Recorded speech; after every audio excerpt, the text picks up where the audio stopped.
You're probably here because you want to get smart on complex topics, Right. but without all the usual homework. Yeah, What? it's the goal. Well, today we're doing a deep dive into two really powerful ideas from that analysis you shared. Level and effect. Mm-hmm. Our mission. It's basically to unpack these words. They sound simple, maybe, but show you just how deep they go and how they can give you, a new lens for looking at the world. Let's jump in. So level. Think of it as the underlying structure of pretty much anything across time, past, present, even looking forward to the future. A structure across time. Yeah, and it applies to everything, whether we have a name for it, whether it has a physical form. It doesn't matter. The analysis even brought in words like antar, meaning difference, and same, time, to really get at this. Difference in time. Interesting keywords. Right, and it also mentioned these 5 temporal points. Drishtikan, approach, avashak, essential, Hamara Drishtikan, our perspective, Hamara Laksha, her goal, and Hamara Star, our level. It shows it's not static, Our understanding shifts. Got it. So level is kind of the state of play across time. Right. So then effect, that's the action. What happens to the level? Precisely. Effect is just a change in that level. It could be adding something, taking something away. Maybe both. A plus a minus or plus minus. Exactly. And what's really key here, and the analysis really stressed this, is how subjective effect can be. Subjective. How so? Well, what seems like a massive change from one viewpoint or at one level might look totally insignificant from another. And your own current level, where you're standing, essentially really shapes how you even perceive those effects. Okay. So my perspective biases how I see the change. Makes sense. But how does this work in practice? It still feels a little, theoretical. No, it's everywhere once you look for it. Think about, say, sociology. You've got micro, meso, macro levels, individual, community, society. On different scales. Or biology, you go from the cellular level to tissues, organs, organisms, all the way up to the whole biosphere. Those are all different levels. Okay, I see the levels. Where's the effect? The effects are the changes, the interactions within those levels and between them.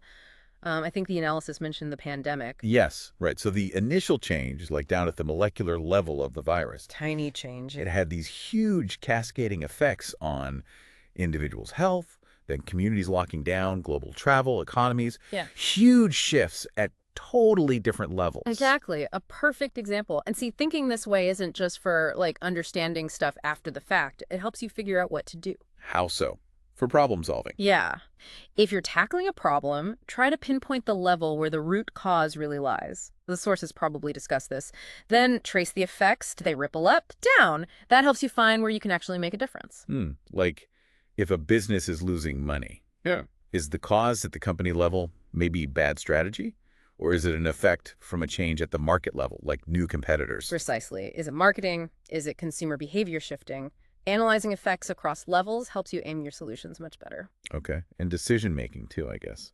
Definitely. Before you make a big move, consider the potential effects, not just on your team, but on the whole organization, maybe on customers, on the wider industry.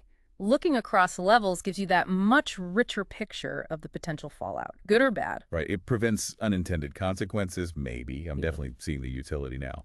Yeah. But is it always easy? It still feels a bit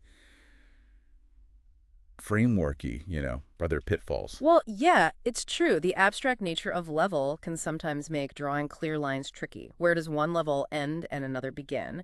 And like we said, effect is subjective. That's a big one. Right. What I call a major effect, you might just shrug off. Exactly. The analysis probably warned about that you need to be really aware of the perspective you're taking and whose perspective matters. So it's a powerful lens, but requires careful focusing. You got it. But that abstract nature is also its strength, isn't it? It lets you connect things that seem totally unrelated. Sociology and biology, for instance. Thinking in levels and effects might be a route towards, a kind of science of change.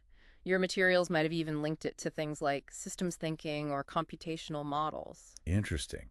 A science of change. Okay, so quick recap then.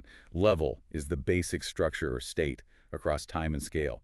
Effect is the change happening to that level. Yep, addition, subtraction, or both. We see these concepts pop up everywhere, from biology to business, and they're useful tools for tackling problems and making smarter choices by looking at the ripples. Absolutely. The key is seeing those connections.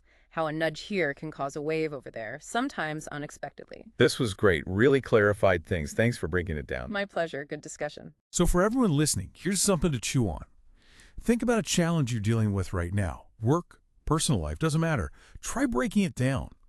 What are the different levels involved? Maybe the individual level, the team, the family, the market, and then what are the effects you're seeing at each level? Could looking at it this way give you a totally new angle or show you a different path forward? What connections jump out now that maybe you didn't see before? Give that some thought until our next deep dive.